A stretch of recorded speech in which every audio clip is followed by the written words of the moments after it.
Good afternoon, Maine. This is Chuck Ellis, and you are watching the Muddy Waters Podcast, and I am your host.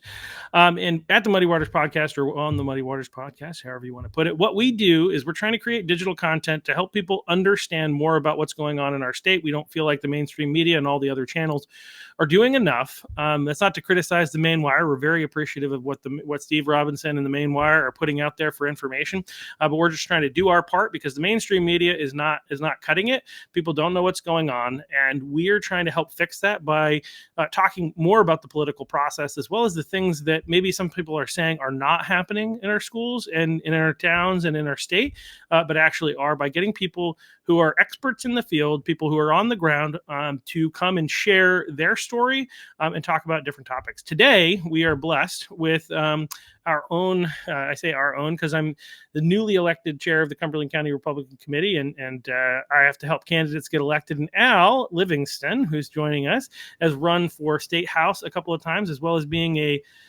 40 years a teacher. Is that right? 42 years I taught high school, Chuck.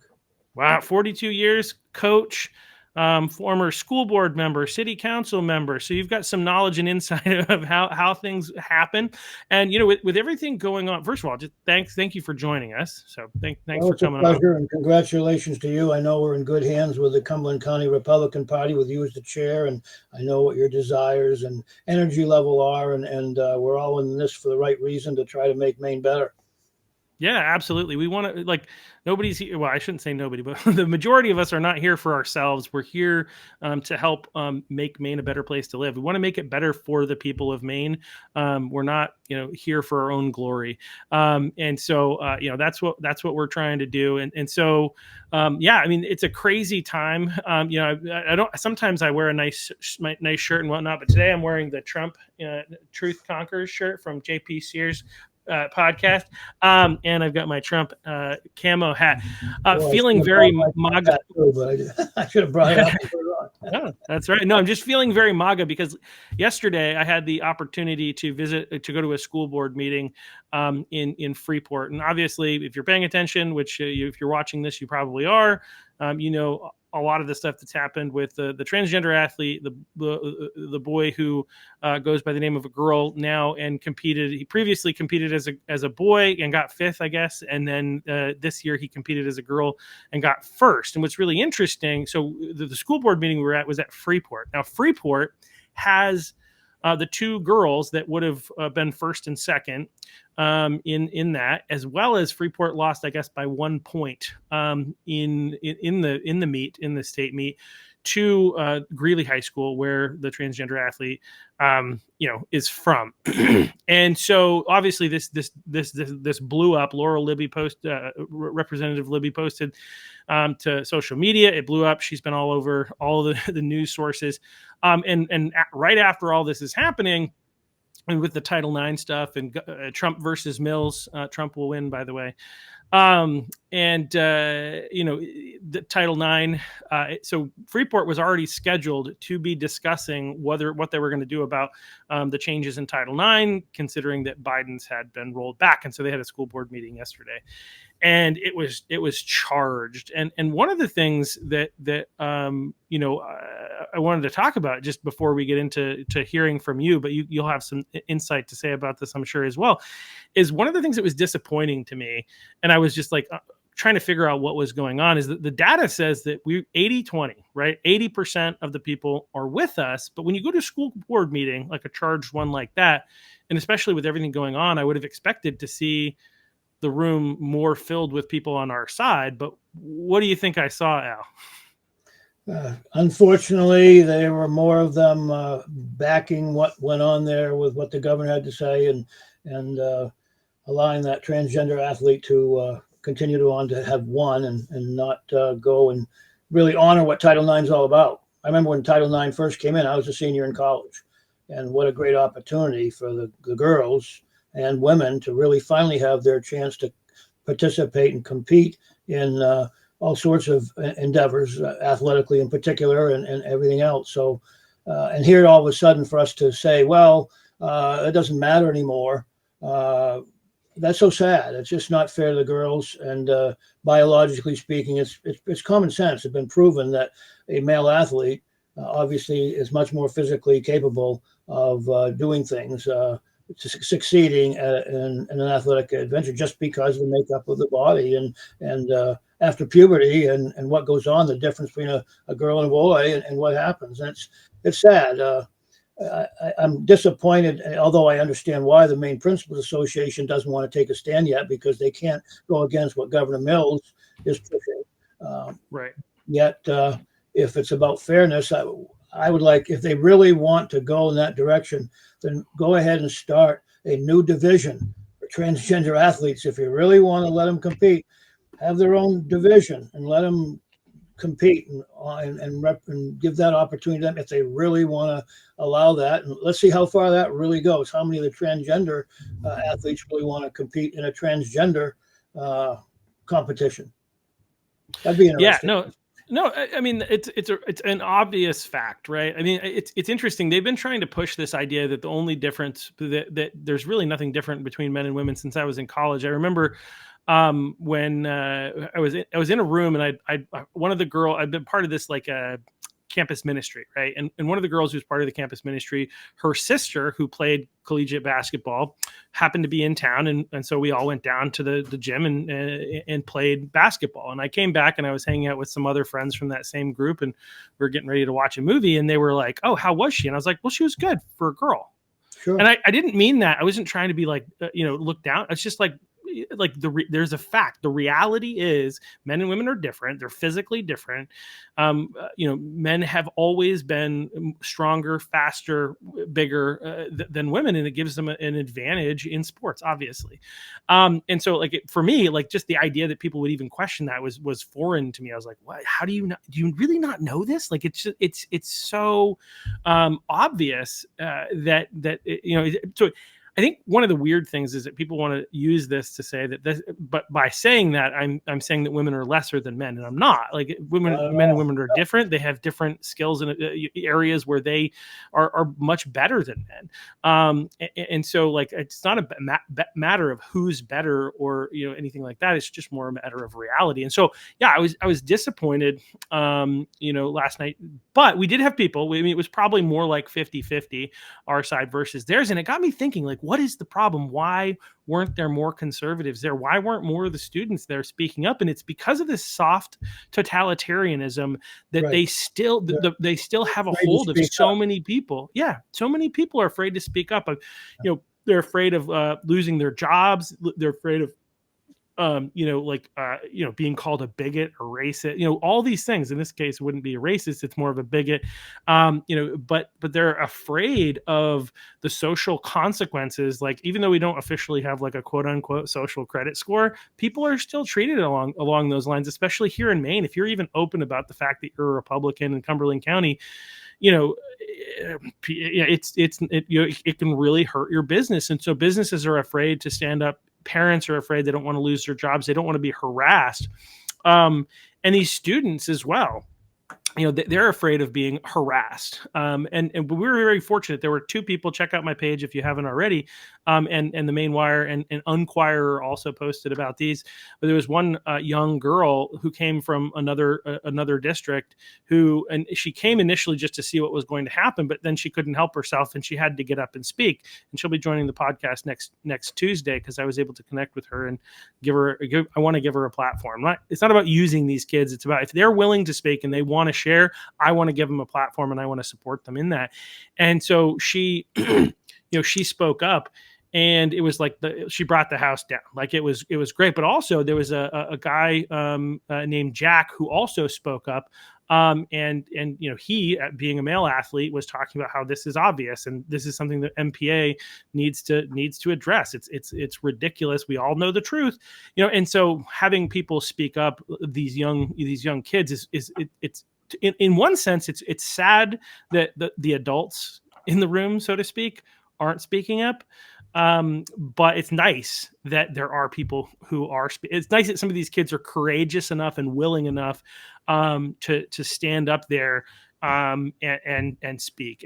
And we really, I really, I mean, again, it was an incredible moment, because I've been to a couple of these school board meetings where it's like, you hear a lot of the opposition and it just feels like it feels so tense. It's like, oh my gosh, it's hopeless. We don't have a hope. And then a couple of these people get up there and they speak truth, and it just cuts the wind out of the room. Like they can't ignore the truth. So fortunately, because of Trump, we actually can speak the truth. We haven't lost that yet. So anyway, that's my little monologue, I guess, with a little from at the beginning. But now with President Trump in charge and more people speaking up and so forth, I'm hoping that maybe the tide's starting to turn where more and more people will speak up and not be afraid to. It's unfortunate in the past, you speak up and all of a sudden you've already talked about it, where they get called all sorts of names and mud slung at them and so forth. This is an interesting something that just recently came to my mind. My oldest son, when he played freshman basketball at South Portland, that was the last, when he was a freshman, it was the last time South Portland High School girls had won the state championship. And the coach of the varsity girls at South Portland, to try to give them better competition, had the freshman boys come play them in practice to get them ready for the state championship game.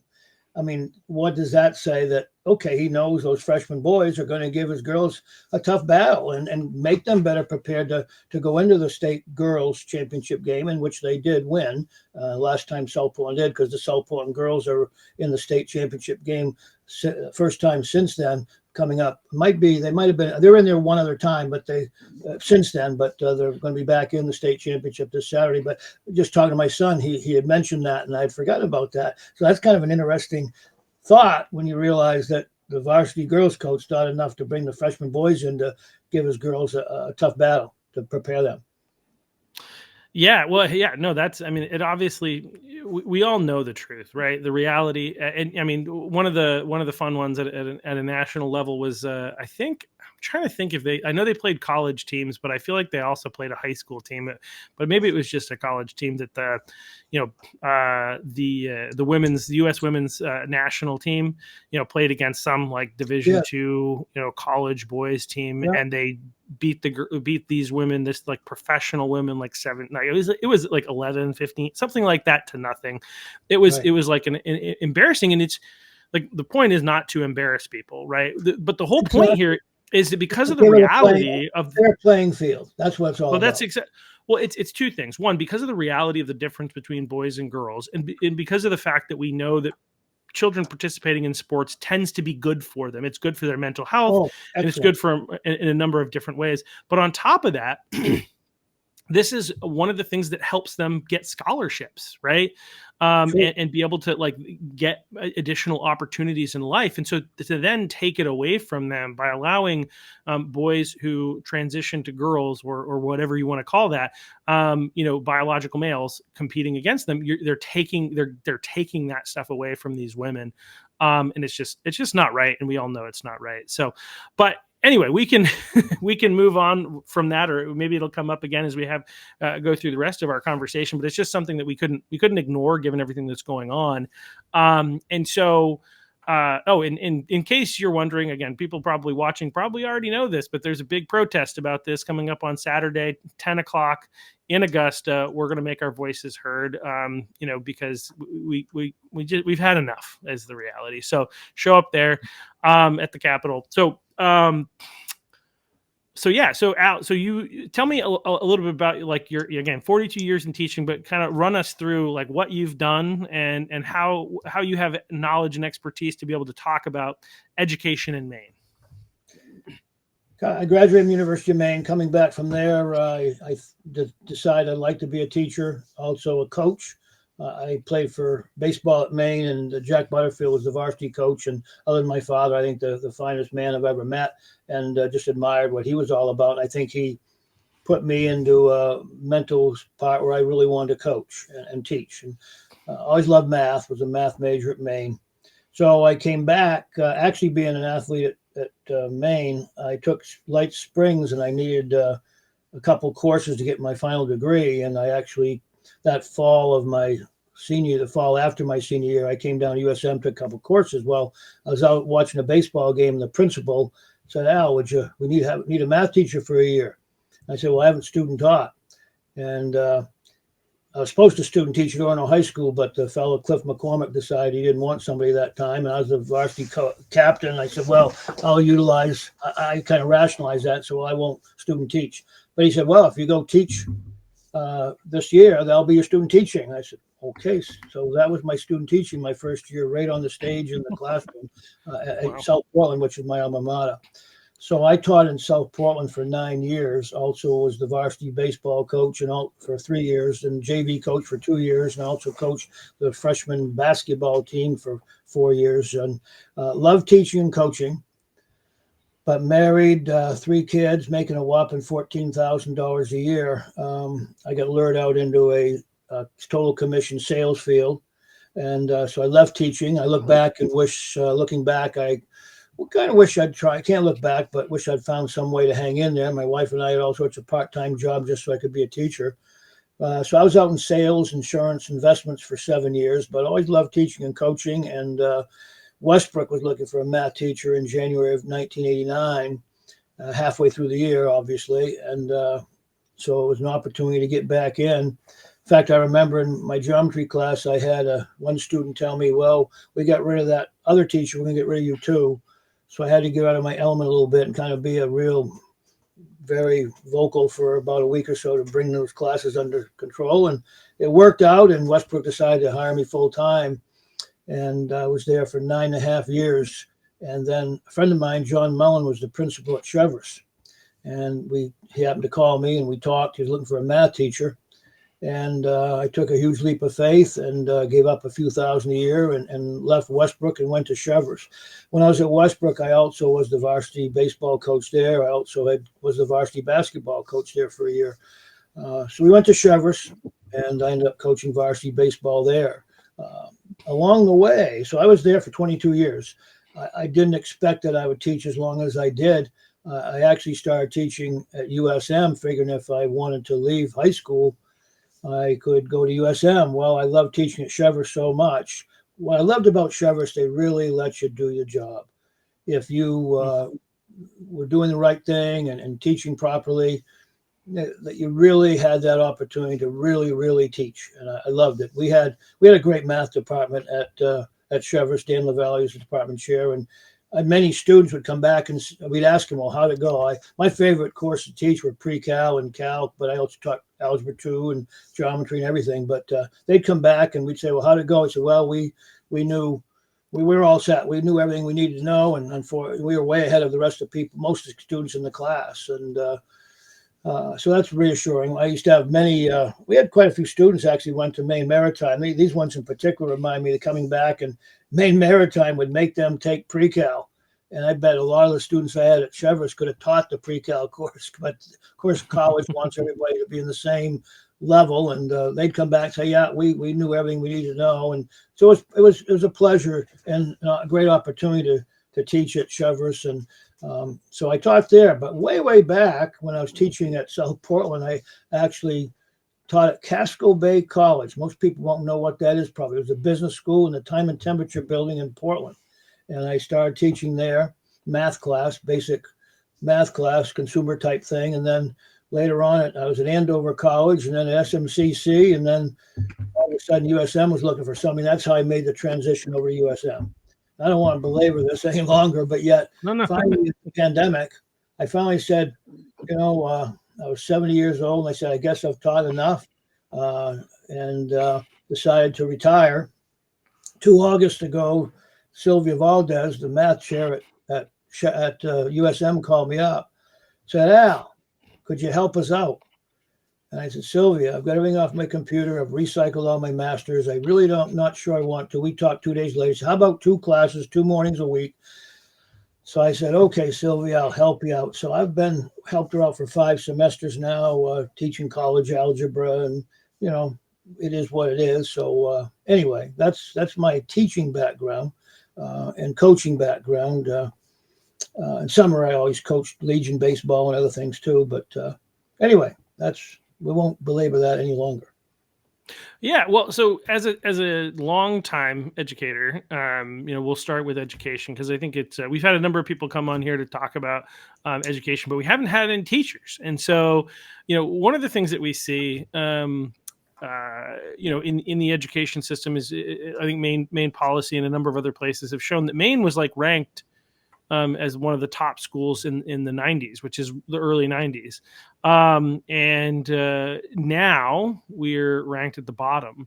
And, Exactly. as somebody who worked within the system over time, can you kind of share like the progression, like what happened within the schools from your perspective that's causing this horrible decline in education? I'm sure there are multiple elements, but Well, I think it all started. Maine was really on their own doing a great job teaching our students. There's no doubt in my mm, mind. Back when the states controlled the education, in my opinion, the states know best what their state makeup is and how to prepare their students perhaps best for the working world. And then all of a sudden, when President Carter was in office, he decided to start the Department of Education and the federal government getting involved to say we're going to go out and dictate to the states what how they can teach and what they can teach and all that type of thing. I'm sure the thought process was genuine and right, but yet all it did was, in my opinion, create difficulties for the states. So back when President Bush was there, all of a sudden we came up with no child left behind. Is no that the one child you're left looking for? behind. Personally, I think that might have been more designed for maybe your big inner cities, but yet all of a sudden, No Child Left Behind was developed, and they want to implement that in every state. The federal government wants to control that, and guess what? Money comes with it. If you don't do it, you don't get the money. So what happens? The states get the money. All of a sudden, the teachers in Maine who are doing a great job, and our kids are doing great, all of a sudden now have to develop this new curriculum. The administrators have to implement it in order to get the money. And then all of a sudden, the teachers have got to go out and develop all this new curriculum and go to what they've been asked to do. And that lasted for about, I don't know, maybe 5 or 6 years. And then all of a sudden, we had standard based came out. I remember teachers spending all this time, all this money spent, develop another new curriculum. Whereas the first one was probably in notebooks collecting dust. Then we had, like I say, the standards base come out. And now all of a sudden, administrators are dictating their faculty, you got to get together. I can remember at Westbrook spending all this time working on the standards and what's this and that, and all these meetings. And of course, they had to do it or they wouldn't get the money from the federal government. And then when President Obama was there, all of a sudden we had Common Core. That came out, which is an incredible ideological based program out of Washington, D.C. That lasted a couple of years. Once again, let the teachers teach. Bottom line is they're constantly being asked to change their direction and do it a different way. I mean, in my lifetime, I mean, even part of it too is they're saying, well, memorization isn't important. I think that's, even times tables. Okay, I get it. Being a math teacher too, I don't think most other curriculums understand the nature of math being so sequential. I think the languages are probably similar. Language and math, it's a sequential type nature. You got to learn this to go on.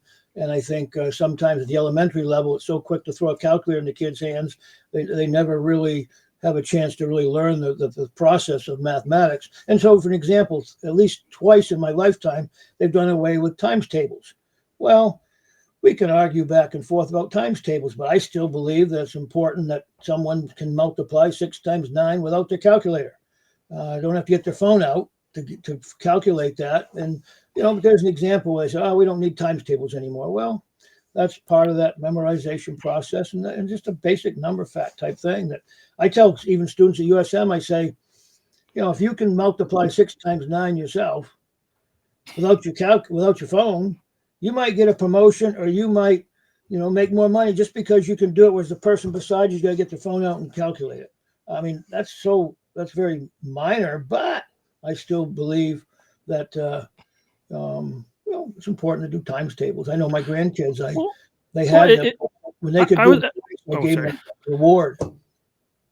Yeah, I was just gonna say, like, I was a math major in college, and at one point I was thinking I was going to become a teaching major, and so I love mathematics. In fact, I'm a weirdo. I like to say that I'm a weirdo because like I'm the type of person that if there was a math problem on the wall and I'm having a conversation with somebody and the math problems behind them, depending on how complex the math problem is, I'm probably trying to solve it in my brain throughout the whole conversation, right? While having a conversation, because I just like math. I've done, I know it's weird. People probably are going to, but like, it's just something that has been easy for me and natural. And I enjoy puzzles. I enjoy problem solving. Yeah. And so, but your point about how math builds on itself and how important it is to understand the key elements along the way is like very, very valid, I guess is the term. But one of the things I think about is like in math, when I was growing up, right, you would get partial credit depending on if you showed your work and you show, because one of the things that's interesting, even if you have the calculator, there are steps that you might miss along the way. So you might have the calculator, but do you know the process, right? And so like knowing and being able to understand like where it should land. If the calculator spits out something very different, you did something wrong, right? Exactly. Calculator's not bad. It's a tool, but you have to be able to think. And that's one of the biggest problems. And that's why like our current Department of Education head here in the state of Maine, I think Pender Macon, I think is her name, is saying that math doesn't matter. English doesn't matter. We have AI. But again, AI is not perfect. AI is only as good as the person using it. I use it for fun, and it's often wrong, and I have to ask it further probing questions to get it to be right. And partly I know that because I also know how to use other tools and come to different conclusions. So anyway, my overall point, I kind of interjected there, but I love math, and that idea of things building on itself is like you can make a small error and get a very different answer, and understanding the process is paramount to not making big mistakes in the future. A lot of people say, well, why do we have to take math? Well, the real reason is that logical part of the mind. It's working on that process, the logical part. And as I tell the kiddos at the USM, said, this is what we're working on, trying to get them to practice. I said, this is a pencil pushing subject. It's a process. This step leads to that step and that step. And correct. I look at, you brought something to my mind when I was thinking about it. Take sentence structure. That's not math, but at Cheverus, what I really loved about Cheverus, the students freshman year and I think senior year, could have been junior year, still do sentence structure, which I still think is something important for people to be able to write properly. I mean, you got AI and all that. They can throw the punctuation in there and the spelling and all that, but sentence structure and being able to properly write, I think, is a valuable tool in life. And I'm proud at Cheverus. I was just reading in the paper today that St. Bridget School, which is the Jesuit or private Catholic school in Portland for the elementary and middle school, there was an article about them writing cursive, learning to write cursive. A lot of your students today, they don't know how to read or write cursive. They know how to print, and but yet, is that important or not? I think that's something that needs to be addressed. Back to the other thing, though, too, back when we're talking about the involvement of different math structure, scholastic structure. I think Governor LePage got sold a bill of goods because after Common Core in Maine, we went to proficiency-based grading. And I called it deficiency-based grading, where the students, they no longer are graded 0 to 100. They're graded 1, 2, 3, 4. And so real quick, just to kind of break it down, though, what is, before we get into common, I think proficiency based, because I want to spend some time there. Do you want to just explain like what Common Core is, and then we can? Well, it was more. How do I want it? It's hard to explain. It's more very ideologically based out of Washington as to how kids should think, and they were trying to cross over curriculum. The idea was nice in that you do math problems that deal with what is in history. You always been doing that, but yet they just wanted to start thinking more. I guess it was more socialistic based, which might lead us a little bit into where we are today with DEI and critical race theory and all that type of stuff, which is sort of bled into that. I think Michigan, Wisconsin, somewhere out there, they've all of a sudden after 2 years said, no, we're not doing this. And Maine followed that and said, no, we're not doing it either. It's just another program from Washington that's not allowing our kiddos to learn what they need to learn to be the best they can be. So is testing always the best thing? I remember at Westbrook, like we had the MEAs, the Maine Education Assessments. Hey, at Westbrook High School, we were using past tests, and we spent a lot of time practicing for the test. Practicing problems like they'll see on the exam, so they'll do better. And so I often wondered, which is more important? Are we going to? We still did our curriculum because math is so sequential that we had to. You got to learn how to do algebra before you can do algebra 2 and some geometry there to do algebra 2 and then trigonometry or whatever, or pre-calculus. But I often wondered, we still got the math done, but we actually were practicing problems that were going to be on the MEA. Was that a proper Maine testing service? I don't know. I mean, now it's all federally. They have to do those by federal law, and that's how the statistics are coming out. But it's, I believe I don't think we should have a Department of Education in Washington. I think we should get it back to the states. Let the states decide what's best for their students in their state. And I think that's important. Of course, they talk about we can't get rid of the Department of Education because you have your grants, your money, and so forth that the students receive. But yet that could go into another department, I think, and it would be fine. They don't need the Department of Education to dictate. It's kind of like Brexit, though, right? Like in terms of money, right? Where does the money that's coming back to our schools coming from? Well, effectively, it's coming from our taxpayers, right? So the federal, I mean, number one, the federal government doesn't need to take that money from us in the first place, or can just give it right back to us, but they shouldn't come with strings attached, right? Exactly. Like that's the reality. We need teachers on the ground like yourself. You've been doing this for years. You don't need anybody in Washington or Augusta to tell you how to teach. You care a lot more about the kids that you're teaching than these people that are sitting in an office coming up with curriculum. And like, it's ridiculous. And I think it's like not giving enough credit and respect to our teachers. And some people out there are probably like, wow, geez, the teachers today. And sure, there are some activist teachers, but the majority of the teachers, I believe, that are teaching in our schools actually care about the kids and want to see them succeed. The problem is this stuff's getting in the way. So first they do the Common Core, which is like, number one, it seems like you're saying that the system where they're trying to help kids learn by was not helpful. But on top of that, it had built in a bunch of ideological stuff where they're trying to teach stuff without teaching, kind of indirectly, subtly introduce concepts and topics. That's kind of similar to some of the stuff that we've got today. I think what's SE, it's kind of the pre-SEL, social emotional learning is kind of the new one that's kind of taking that over. But then you were talking about mind control programming, Brave New World. Read it if you haven't. Don't watch the TV show. It's not even close. But the stuff that they're doing is crazy. But you were talking too, and I think it's helpful to understand because like my brain, I still feel like I'm trying to grasp what the heck they're trying to say with proficiency based learning, because this is just another one of the ways in which the Democrats essentially have co-opted the English language and are using it, in ways that are just straight up nefarious. Because I think of proficiency meaning somebody who is proficient. In other words, somebody who is capable of doing, of computing, for instance, if we're talking about math, or is capable of reading or writing, if we're talking about those things.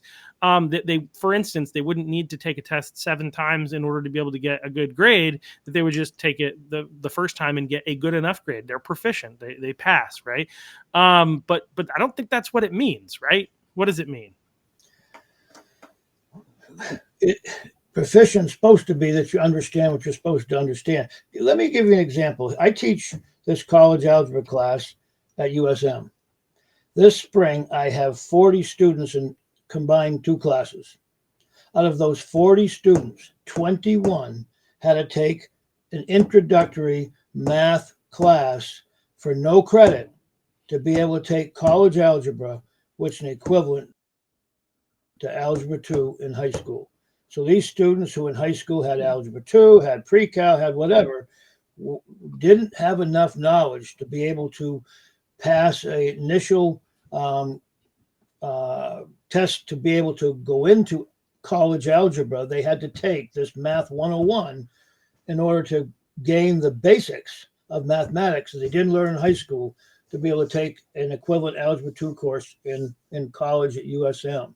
That's So sad. you're saying, And just to think use, about it, over yeah, that's what 50% I was of going to them highlight.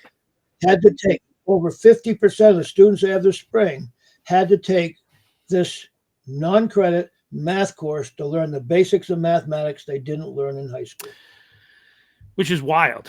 I mean, to me, that's an obvious. It's interesting that not only is Pender Macon saying that these things don't exist, they're also saying things like, "Oh, these standardized tests." In Westbrook, which is where I live, school you taught at one point.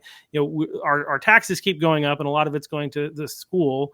And I want the kids to succeed. Let's be very clear about that. But a lot of people in town are frustrated because they're looking at it and they're saying, we're spending more and more money and the kids aren't doing that well. And the teachers are like, oh, my kids are very smart and kind. And I'm like, Yeah. I'm glad they're kind. But like, and they may have intellectual capacity, but they're not performing as smart kids. And we know that. I probably brought this up a ton of times on the podcast. I've worked with these kids after they graduate, and I know that they're not capable of living and functioning in our world. They're not being prepared for that. This is more evidence. It's like, it's not just the tests. They're not able, they have to take this course in order to be able to just be a student at USM. Right. Oh yeah, for sure. Proficiency-based grading. So bottom line was that oftentimes now supposedly the leaders or the marketers of proficiency-based grading will always say, well, they're not doing it right. Well, I don't know. That's their excuse. In fact, the superintendent at South Portland, when I was there, I was on the city council and the board of education, was one of the ones promoting this. South Portland was one of the first to actually implement that.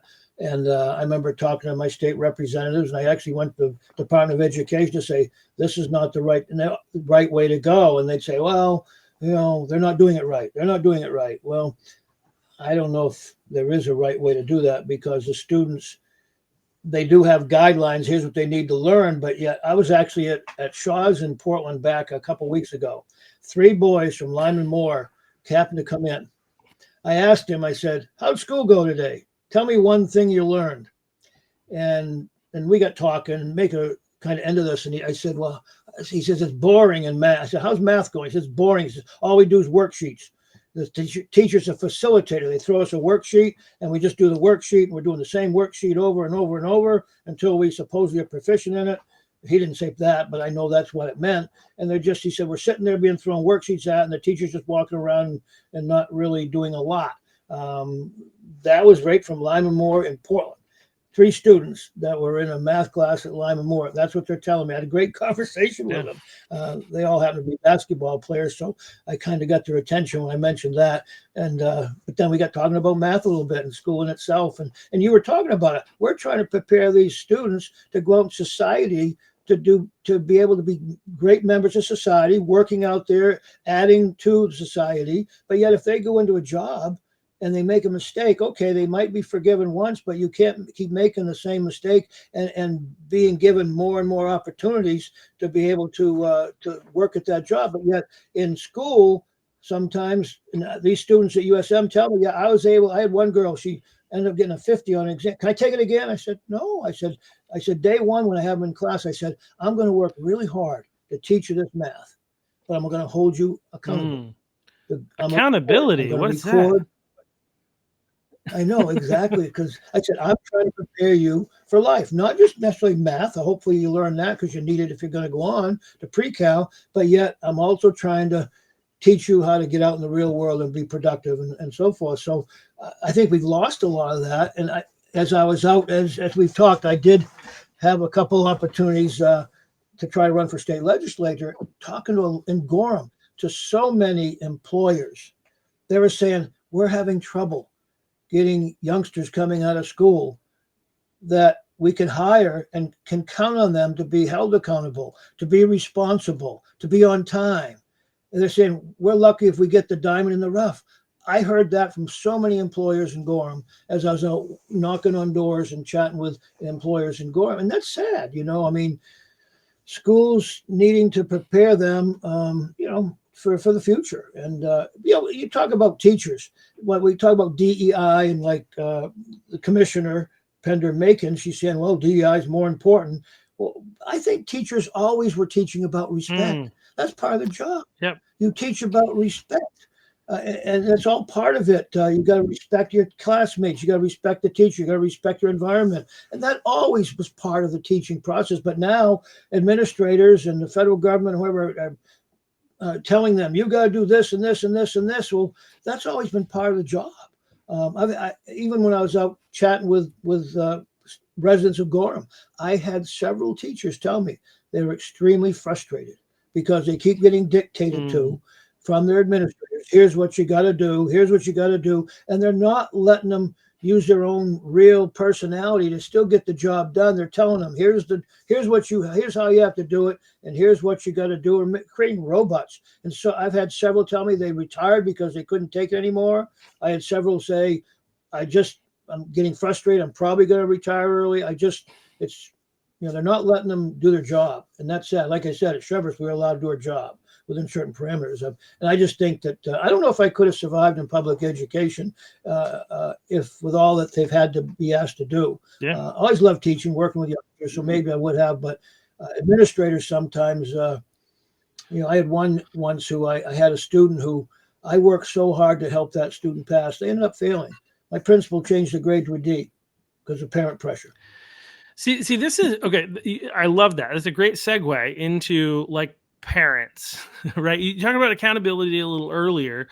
And somebody told me that I shouldn't say this on the podcast. So I'm going to say it on the podcast because they told me not to, right? That's human nature.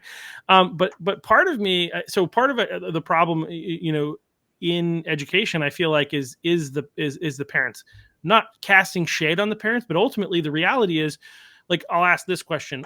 In your experience, like, what's the most significant, what is the thing that most significantly impacts whether or not a child is successful?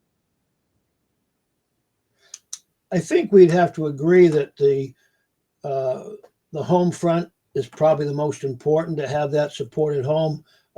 Being an old timer, you talk about discipline. I mean, if a parent found out their son or daughter wasn't doing what they should have done in school and got called from, that got taken care of in the home front. Unfortunately, I think with mom and dad both working and just financially the way things are, I hate to think it's happened, but a lot of that responsibility has been passed on to the teachers in the school to become the parent, which I think there's got to be a fine line there where parents take on more responsibility as I talk to people in Gorham, so many of them said, my student comes home with this thought process, but we understand really what's important, and they're helping them understand what is important. So many parents I met in Gorham said, it's a good thing we're here to discuss this with our students, because they're getting mentally, there's a forum. I couldn't believe this. At one house I stopped by and I looked it up. There's a forum that the students in middle school in Gorham and in high school have to fill out. And it's I don't know how many pages is it, and it's asking them about all these sexual questions and other questions. And do you think you ever might want to transgender? And it's just as I couldn't believe it. This is a forum.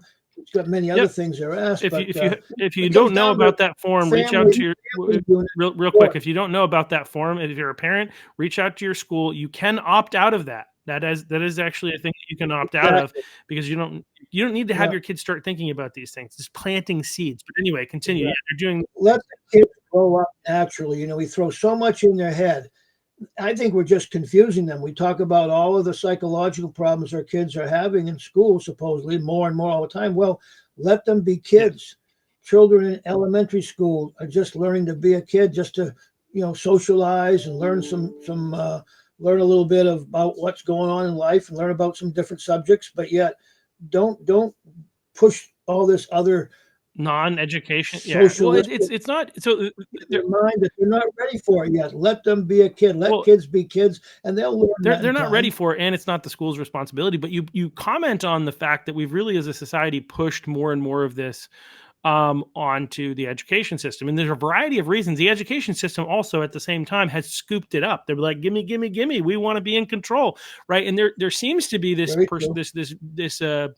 war going on between parents and the education system, which public education is this joint venture between parents and the government to provide education for our kids. So like the parents are paramount, right? As you kind of mentioned, and from doing some research a couple of years ago, parents are the most significant factor in the success of a child, right? And so I've said, and again, I alluded to it before, this is what I was told not to say, so I'm going to go ahead and say it, which is that I think the education system needs to be a little bit more like dog training. And if you know anything about dog training, what I mean by this is that dog training, I didn't know this until a couple of my friends took their dogs to dog training, and they came back and they're like, yeah, I thought they were going to train the dog, but they actually trained me, right? They're actually training the owners. And obviously the public education system is going to do a lot of teaching, right? But part of what I think they need to do, or we need to figure out a way to do, parents need to step up one way or the other. And I think the education system needs to force them to do that, right? By not doing what you were talking about before, is not giving a kid a D because of parental pressure. Instead of when the parent comes and giving that pressure, you should be giving it right back, being like, this is your responsibility, right? I did my part. This is your responsibility, and really pushing that, and we really need parents to step up. And in order for them to step up, we can't keep trying to find ways to operate, assuming they're not going to, because, it's interesting you say that, because there's a real dichotomy going out there right now where so often the parents want to get involved, but yet administration or whatever, for whatever reason, doesn't allow them to. And so it's got to be a better fine line where parents are allowed to have more input into what's going on with their children. All teachers, I think, really support that. And they do get together with parents and talk about how their students doing in school. But I think administration, has a tendency to oftentimes in many areas push parents away and not let them speak. Sometimes maybe the parents really don't have the facts. That's, of course, the typical administrative thought is, we don't know really what's going on. Well, maybe we got to give them more information, let educate them better, give them a chance to learn a little more what's going on. Exactly. Right. If they don't know, whose fault is that? Right? If this is a joint venture between the education, between the government and the parents don't know what's going on, it's a two-way street there, right? Like, when communication isn't happening, who's at fault? Both, probably. It's not usually one of, maybe one has more of a problem than the other. And right now I would say it's more the education system. There are a lot of parents who aren't paying attention, I'm sure too. But again, that's where I think we as a society, this goes outside of government. Like, we as a society need to put an end to this. Like, parents need to get involved. They need to show up to school board meetings. They need to speak up, but they also need to pay attention to what their children are learning. Right? They need to be very involved in their children's education. What are you learning in English? And I get it. Like there's a lot of arguments right now that I feel like are for, like, if there's a way to make it happen that one parent can stay home, I don't care who it is. Like, it really helps to make sure the kids are learning, because it's hard for people to, like, both parents to work a full-time job and to be able to be on top of this. But one way or another, we gotta get it. And so anyway, but yeah, so. Unfortunately, society, we've gone in that direction where we've passed on all those responsibilities to schools and somehow we've got to get the parents more involved. You're right. Something that's kind of, we were talking about teaching and grades this day and whatever. This is kind of bothersome. I was just in the Gorham High School system. I noticed in the Gorham Times, first quarter grades. I find this interesting. I could be all wet here, but I went through it and I saw the list of the first quarter honor roll at Gorham High School. And I said, that's half the page of the paper. Oh. And I went through and I added up. There were 646 students at Gorham High School who made high honors or honor roll. 646 made honor roll. That's wonderful. How many students are at Gorham? 813. 79.4%, 80%, almost 80% of every student at Gorham High made the honor roll. I'm saying, okay, that's wonderful, but are we back to everyone gets a Yeah, trophy? well, so I wonder if this Or relates to something. I was talking to another teacher who is a good friend of mine, and he was talking about how, like, he's a math teacher. And if somebody gets something wrong, they can just keep doing it over and over again until they have it right. right. Right. So they're not necessarily learning anything, but they get the right answer, they get a good grade. They can change their Yeah. grade. That test grade doesn't count. They can do it again, get a better grade, get the one they want. I've heard from some students, they say, I don't bother studying for the exam. I wait till they have it and then I see what was on it and I'll study it and when I get to take it. So that's not everywhere, but that happens. That's happening a lot out there. Yeah. That's that proficiency Well, based I just grade. can't believe if you're actually having any kind of standards that 80% of the kids are going to be on honor roll. Like what's really fascinating about our societies, our children are in a variety of different ways. They're coming out of school.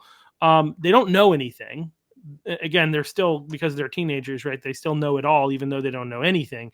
And that's so much more apparent today than I think it ever was. So they don't know anything. They don't have the skills to be able to figure it out.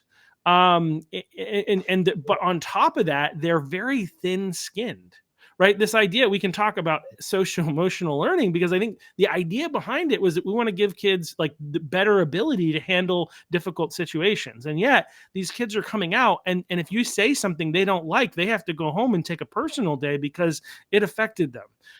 Right. Like we're creating soft children who can't handle difficult things, which means they're going to have a really tough time handling life. I mean, go and work retail and just see how it is. Exactly. If you have thin skin, good luck. If you're talking about, if you want to be an engineer and you have thin skin, you're just not going to make it. It's too difficult. It's too challenging. And so what we need to be doing more of is challenging more of our students. So if we had a school where somehow 80% of the kids are getting on a roll, even if they're grading fair, I mean, I feel like there's something in the grading system where they're watering it down and they're making it easy, which is not what our kids need. We want them to succeed in life, not to have a piece of paper that says they're doing well now. Right. I agree.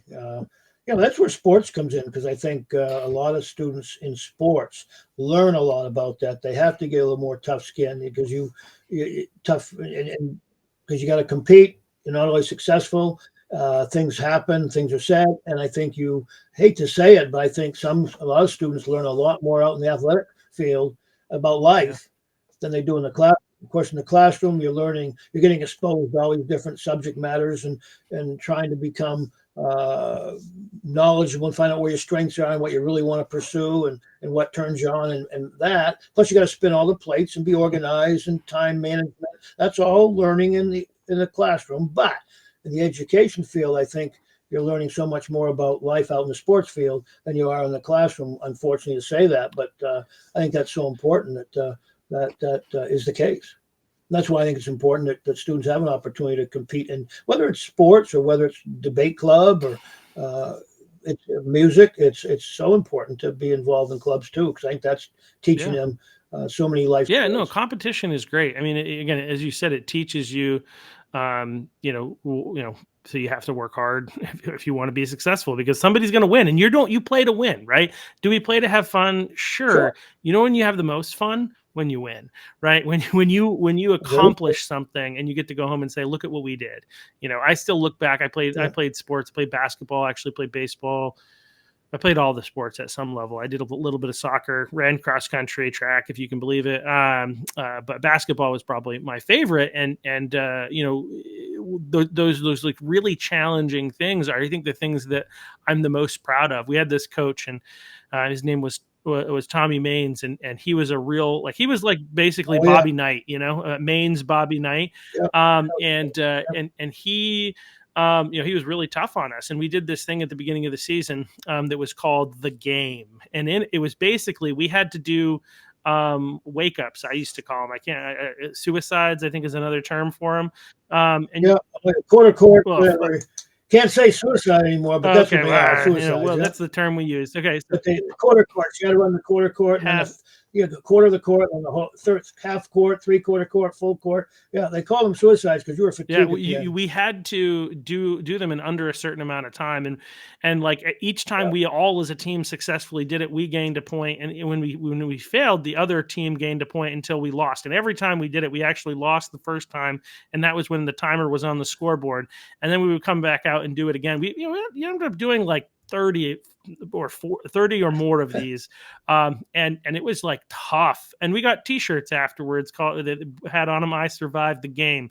And that was an accomplishment. Doubles, being able to do right. doubles, like Yeah, in for football in high school as well. You come out of that yeah, stronger and tougher, and that's what we need. I mean, I'm frightened for our future because of how our students are not being prepared for real life.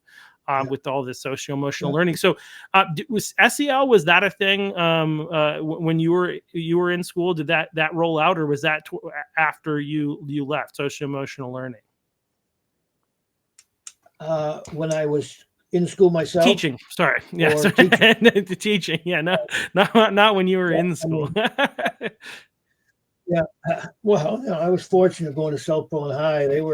We were held. You know, when I was in high school, South Portland passing was 75 when I was in high school, Wow, not yeah, 70. Isn't that something? But yeah. anyway, so SEL, what do you Like, want? What are what you is, asking for here? people at home, what is SEL? Like, I'm not sure. Where are we going with that? SEL. I mean, well, it's I think it's the new Common Core is kind of my point, but like I wasn't sure if you had any like okay. experience with it, whether or not it was something that came in after you left, or uh it- It came in. It was sort of okay, after. I mean, I do remember doing the standards based and all that, and spending a lot of time at Westbrook trying to prepare that curriculum. I mean, um, it's too bad because, like you say, we've already discussed it, but the federal government just got way too much in the way. Um, and today, I mean, with even the commissioner saying that DEI is more important than math and English and science and yeah, all that, that's another thing too. I think we need to promote our vocationals yeah, more. I think we haven't done enough of that. When I was in eighth grade at South Portland Junior High, half the eighth grade, half the year we did engines, 2 and 4 stroke engines, and half the year did woodworking. And that was so we're getting exposed to that. And I think that's an area where out in the world we don't have enough people in the trades, and there's a great uh, livelihood to be made in those and a sense of yep, accomplishment for the students. And I think somehow we've got to get that more involved in our educational process too, that to allow students to know that, okay, that's available. And somehow it would be expensive. I remember in freshman year at South Point High, my homeroom was in the woodworking lab. Um, and so many of our high schools now, of course, we had vocational schools open up. You've got Westbrook Regional. It's interesting. When I was at Westbrook, I had two math classes. One was for the carpenters and the electricians in one class, where we were doing mathematics dealing with carpentry and electricity. And then I had the sheet metal and the automotive people in another class. So, I mean, that was math classes pertaining to Westbrook Vocational. Of course, and then you got, Portland Regional. So those have opened up, but yet the high schools all had programs themselves to expose the students to the trades, and because you never know unless you've had an opportunity to see it, whether that might be something you might want yep. or might be interested in. And I think we somehow have got to find a way to maybe allow our students to be exposed to that Yeah, more. I definitely, there's a couple of things that I'll say. Is like, one, I think that it seems to me from my own experience and from everything that I hear is that education has largely always been pushing, or for like as far back as I can remember, like pushing, you have to go to college, right? College is next thing is College. Oh college, yeah, right? And for yeah, me, that's just what I understood. I knew that I was going to college. I had no idea where. I had no idea what I was going to go for. But I knew that was what I was supposed to do, because that's everything is teaching you. If you're a smart kid, or if you want to be able to have any hope of a job in the future, you need to go to college. yeah, And yeah, so, like, there was never a question for me. And then you get there, and I'm like, well, what do I want to do? How like what? Like, I have no idea what I'm going to do. Which, I mean, you could argue that that's a problem, right? That like if they're not doing, if they want me to go well, again, I think parents are involved in this process too. But I think like even my parents were probably in that camp of people who were like, well, the school is largely the one that's going to handle that, right? So not casting shade on them. This is a societal thing, a cultural thing where we just all was like, oh, he'll figure that out at school, right? I think that's what they thought, and so here I am. I know I need to go to school, and I'm like, wow, what can I go for? And I was like, business sounds good. Yeah, I'll go for business. Yeah, I have no idea. And then I get in there, and it's all like corporate. Teaching you how to be a corporate employee, and I'm like, I don't want to work for a corporation. Exactly. Well, then I did. I ended up working for a corporation for 15 years, and but I ended up changing majors and became a math major. I thought about being a teacher. Then I just graduated with a straight math degree. But like nothing that I've done since then did I need a college degree for. True. Right? I mean, they say this on the application. It says 4-year college degree or equivalent.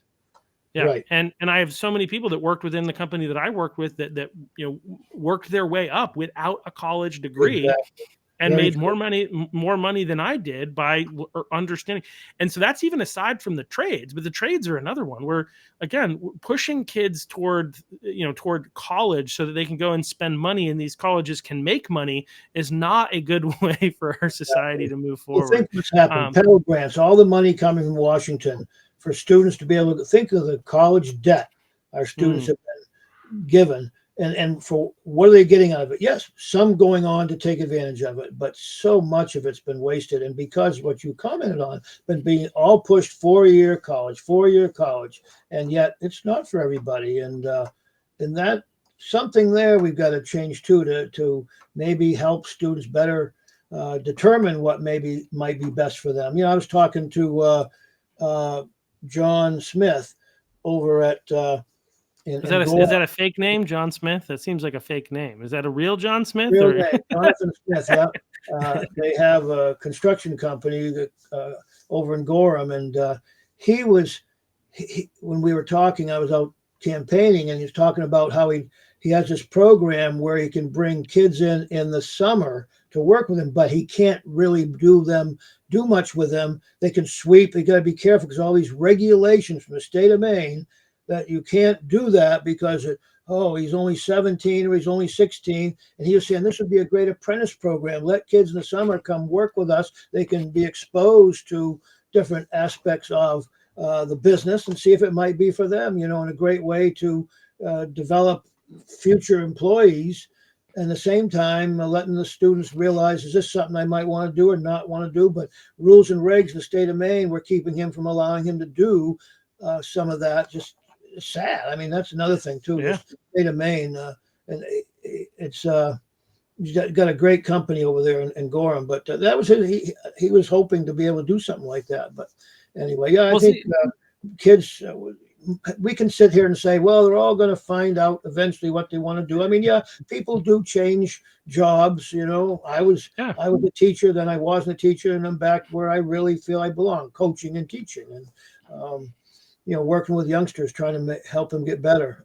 Back to that though too is that back to the Gorham thing. I wonder, is the expectation of the administration at you? Well, you can't give bad grades. You've got to make sure that everyone does well. Find a way for everybody to do well. I mean, that's theoretically great, and that's what we want to try to do. But is it realistic? I mean, the thing is, we want them to do well, but we can't force them to do well. I think the point is that like you actually want them. You don't want them to get a good grade. You want them to do well. I had a conversation with a guy. I was again math major. I had this other math major, and his name is Neil. I don't think he'll watch this, but anyway, he was in a class with me, and it was a multiple choice question class. And I think he ended up getting a better grade than me, even though like he didn't know anything. And he knew that he didn't know anything. And it was all like, how do I find a way to pass even though I don't know anything? Right. And so this one teacher did multiple choice. And so I think on this one test, he got a better grade than me. And he was like really excited about it. He's like, oh. And I was like, Neil, you do know that it's important that you actually learn. The purpose is to learn this stuff. We're not here to get a grade. We're here to learn, to prepare us for the next. And it was like I said, it was like lightning struck his brain. It's like he'd never even thought of that before. Yeah. It's all about just getting a grade and Right. passing. And that's so prevalent in our education system that kids aren't thinking about. And the teachers, we should want these kids to do well. We should want them to know stuff. We should want them to actually be capable more than them feeling good about the grade they get or their parents feeling good about the grade True. they get. Like there's a book by a guy named Philip Yancey. It's about pain, and I can't remember the exact name of it, but in it he actually talks about like all of the blessings that actually come from pain. Right? Pain tells you that we have all these sensors in our body, and like the number of pleasure sensors that we have compared to the number of pain, we have so many more that give us pleasure. Sure. Right? Yeah. But we do have pain sensors. Why do we have pain sensors? Well, one of the things he talked about actually was this idea of leprosy. There was this biblical idea of leprosy, right? We thought that somebody who has leprosy, it's that their skin is rotting. That's actually not true. Right. Their body rots because they don't know to pull their hand away from the fire quickly enough, right? Yeah. Because they have actually lost sensation. Then they're not feeling pain. And so pain, if we're not causing kids who are in a bad spot to feel the pain, then they're not going to correct the problem. The problem isn't the grade that they got. The problem is the behaviors that led to the grade that they got, right? Right. And if you give Yeah. them the grade that they didn't earn, they're not going to go back and fix those behaviors. And anyway, it's pain. Pain can be a blessing, but when we mask kids and keep kids from being able to experience it, we're not actually preparing them for health and growth and good things in life. So, Talking anyway. about preparing our students, one thing I'd like to see in every high school, two things. One is a actual factual civics class That where would be our nice. students are all, it could be a quarter course or a half year course where it's a demand, you have to take it, and it's gonna be factual, the good and the bad.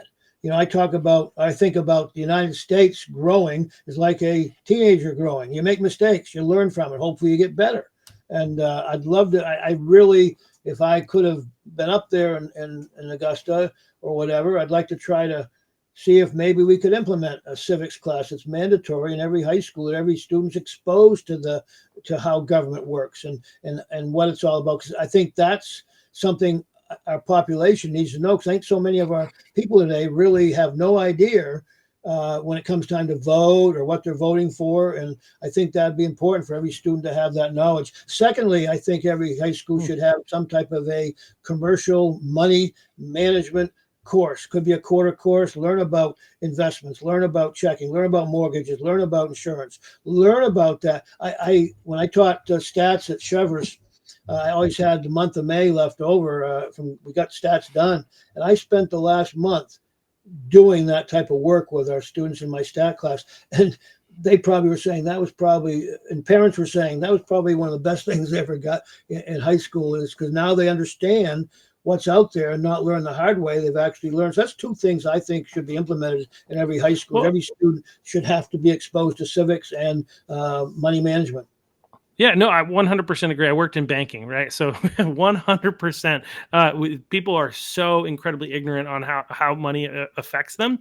And that's something you could probably get the banks, by the way. The banks would probably love an opportunity to get in Yep. front of people and educate them, right? Because they want people to be healthy. And also it gives them an opportunity to maybe potentially win a client, but they want to help these kids. But the idea of civics, like I share this because I think a lot of people don't realize how bad the situation is right now, right? Sure. Because you don't know what you don't know, right? So like in high school, I remember we did have a government class, but the government class did not focus on state government. The only thing I remember, I've probably mentioned this before, but the only thing that I remember from it is that there was basically it was focused on the primary between George Bush and McCain, right? And so we did a debate. We were on a teams, and my team was the McCain team, and we made sure to talk about the fact that George W. Bush had done some coke when he was in high school, when he was in college, or whatever. And we were playing around with that. But I remember, so I learned some about federal government. I knew Senate, House, Judiciary, President, executive branch, and all that other kind of stuff, right? So I learned that, but I knew nothing about Maine state government. Exactly. Zero. I like 2020 happened, and I was like, I gotta pay more attention to what's going on in my state. Well, now that the governor has executive order, whatever it is, emergency powers to the chancellor, as I like to put it, I was like, I saw Star Wars. That's not good, right? That's when Palpatine took over and he never let go, right? Right. And so I was like, this is bad. And so I started paying more attention and getting more involved. And I was like, what? Like, and so it struck me eventually that I realized something I didn't know, which was that the state government is a mirror image of the federal government. I didn't know that, right? And I keep telling that story as I go out door to door, and people are like, "Oh, yeah, I didn't know that either," right? Exactly. And I share it with other people, and I was like, yeah, so many people don't know this, right?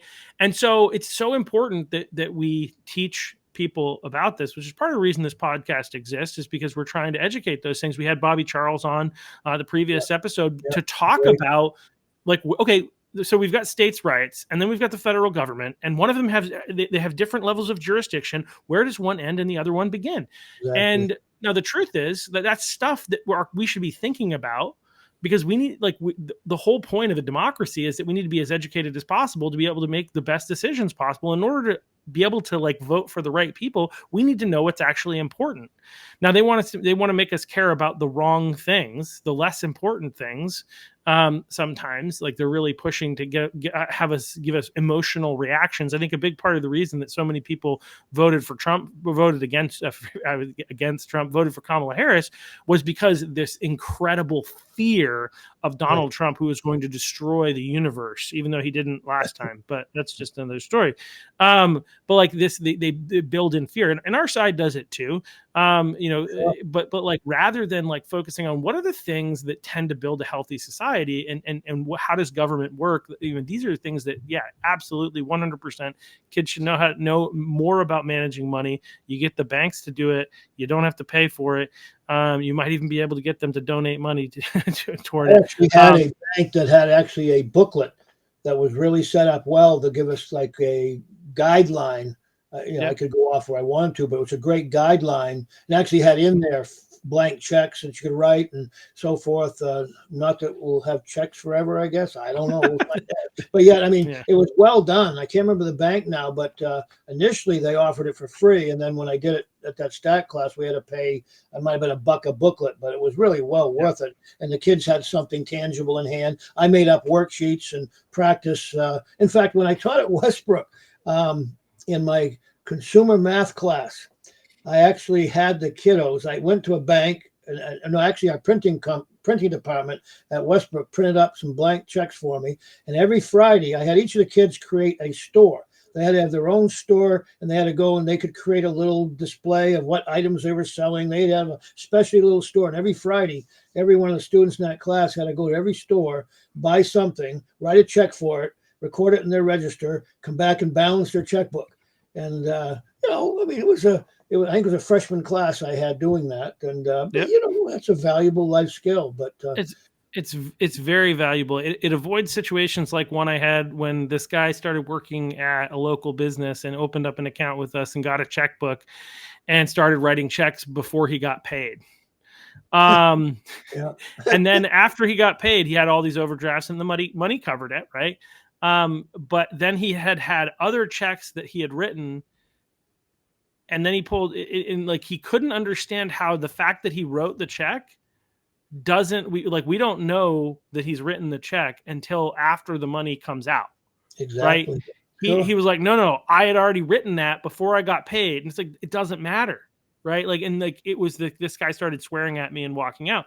Giving people an opportunity to learn that at a younger age is really great. Fortunately, the school that I went to, Athens Elementary School, shout out to them. They did a great job. They actually got a grant at one point to do this thing that they called Learning Power. And part of it was giving kids the opportunity to do different things. There was woodworking, there was maintenance, there were a number of different areas. There was the store. I worked in the money and banking one. We gave the kids, everybody had a checkbook, and depending on how well they performed, they would get anywhere between 1 and 4 bank bucks, right? Yeah. And then over time, they would earn enough money to be able to then go to the store and buy stuff from the store. And so it was a really great program.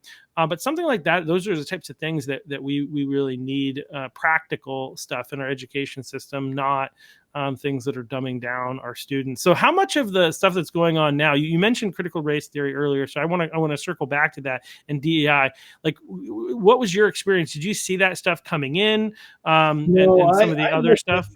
Cheverus, the value-based education. When I was there, it was a very traditional education. Oh, nice. The only difference was that the students had to take a theology class all 4 years, and even though Cheverus is a Catholic Jesuit school, Catholicism was not jammed down their throat. I mean, 30% Yeah. of the student body was non-Catholic, as I am. I'm a Christian, but not a Catholic, and so, but yet, we didn't see that at Cheverus at all. I mean, That's good. you sensed it out there or knew about it out in the public school venue, and saw it happening. Like when I was living in South Portland, like I said, I went to talk to my state reps about proficiency-based grading, and they didn't want to hear about it, because I saw so many examples where kids really weren't learning and being held accountable. I think of one student I had at USM who I had in pre-cal, and unfortunately he failed. When I was out campaigning back when I was in Scarborough, came to their house, and yet he came back and was in my class the next semester. He said, Mr. Livingston, you woke me up. He said, you held me accountable. And because you did that, I realized if I really wanted this, I had to do, he's talking about himself, had to get after it and had to change my habits if I really wanted to succeed. And he said, I'm taking your class again because I know you're going to do the job for me and you're going to hold me accountable, but I now understand what I really want and what I'm going to do. And not that you want to fail anybody, you don't. And you try so hard to help them all, but yet, it's being held accountable, and that's life. I mean, there's things we've all happened in our life that we look back and we made mistakes, but hopefully we got better because of it, and it wasn't too bad a mistake that cost us too much. I often look back and I kind of wish I hadn't left teaching, and I always enjoyed that, but yet I did, and it is what it is. I spent a lot of time away from the home, out selling and all that. I would love to have been, more at home, but anyway, we all make mistakes and we learn from them. But that it was so enlightening, and as a teacher too, you never know how many lives you affect. I mean, you'll never know. Yeah. And you affect so many. Yeah. It's even like we talked about elementary, all schools, they're always talking about teaching respect. We don't need the state government to tell us, you've got to teach this and this and this and this, when it may not be the way a person really should grow up as far as their thought process, sexually or mentally or whatever. But anyway, I don't know where I'm going. I'm not going. Don't mean to go off. At Cheverus, we weren't into that, although I was aware of it when I was on the school board in South Portland and city council there. And as I go out and chat with other students and parents about what their students are being exposed to, I see it. So, Yeah, and it's unfortunate. I mean, again, it gets in the way of you being able to actually teach what you're supposed to teach. One of the things I talked about when I was running for office this last time was just about how these are not issues that we agree on as a culture. There's a huge divide, and people have strong feelings on both sides. So I don't think it's a good idea to jam it down people's throats who don't want it one way or the other. And the school system is definitely picking a side here, and I think it's the losing side.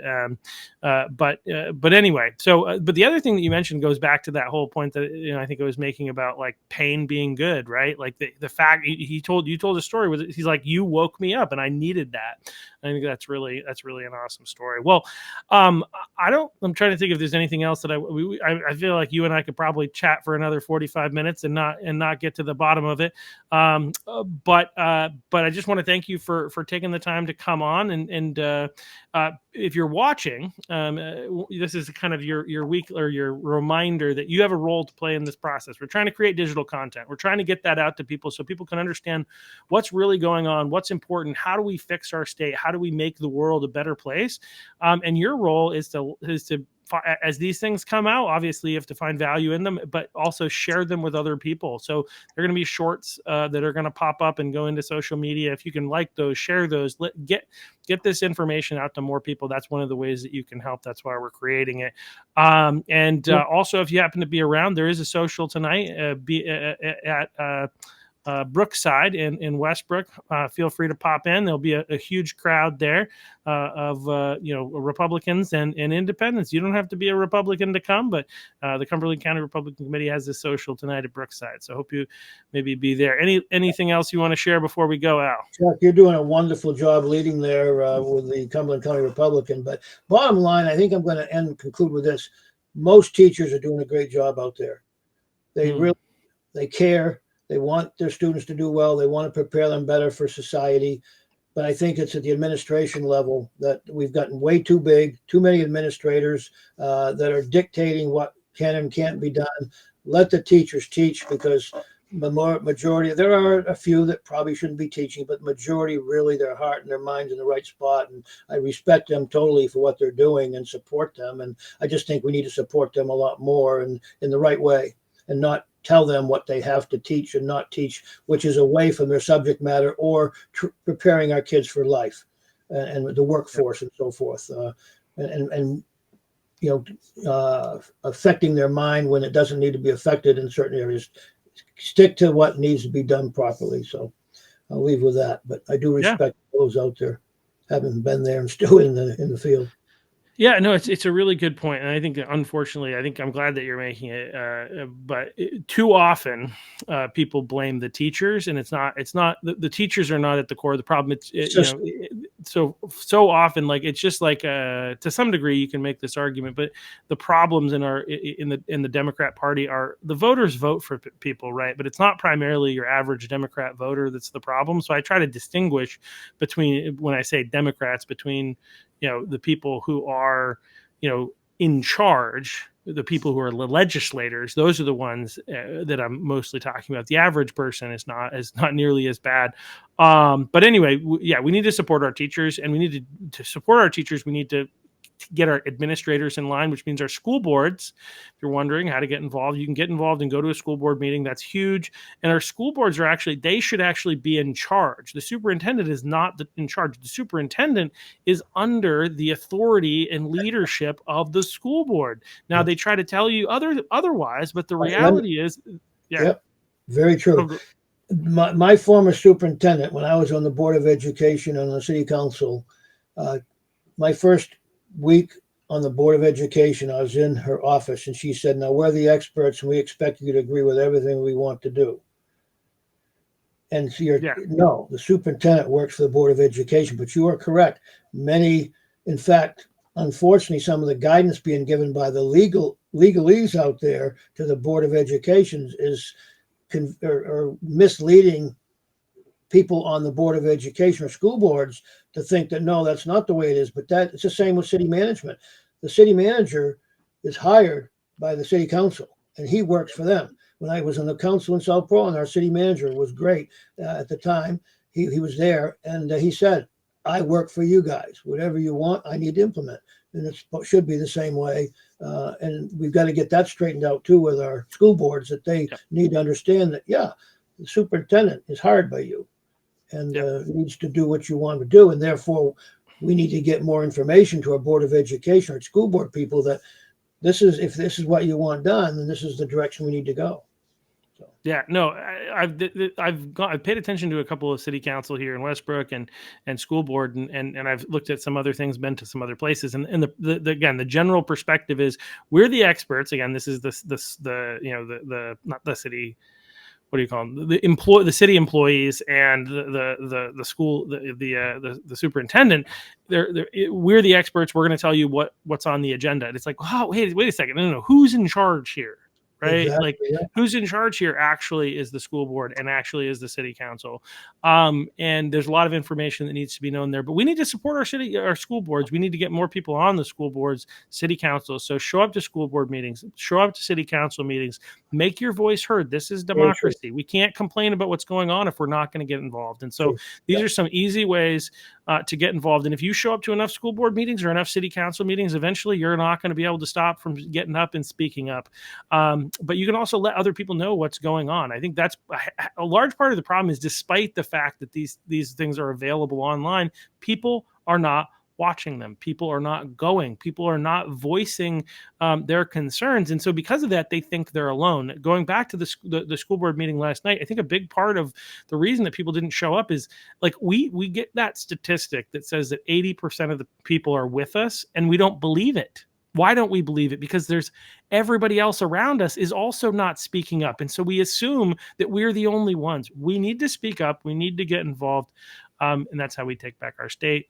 That's how we take back our cities and towns and our nation. And so thank you all for listening. Thank you again, Al, for coming on. It was a great time, a great conversation. And look forward to next week. Next week, I think, is going to be a little busy, all education focused, it looks like, with Amber Levine is going to be on Monday. And she's the woman who's, you may have heard about her daughter. She was supposed to be on this Monday, but got bumped back. But her daughter had been given chest binders by somebody who was the guidance counselor, and so she's going to be sharing her story, which is much more than that, but there's a lot that went on in that. So she's going to be sharing her story, and then Julia, who spoke yesterday at the Freeport School Board meeting, she's going to be on Tuesday, and then Thursday we've got a teacher that resigned, Rebecca Brooks, because of the stuff that's being taught. She felt like she couldn't do her job and put up with all this insanity that's going on. So it's going to be a busy week. I hope you tune in.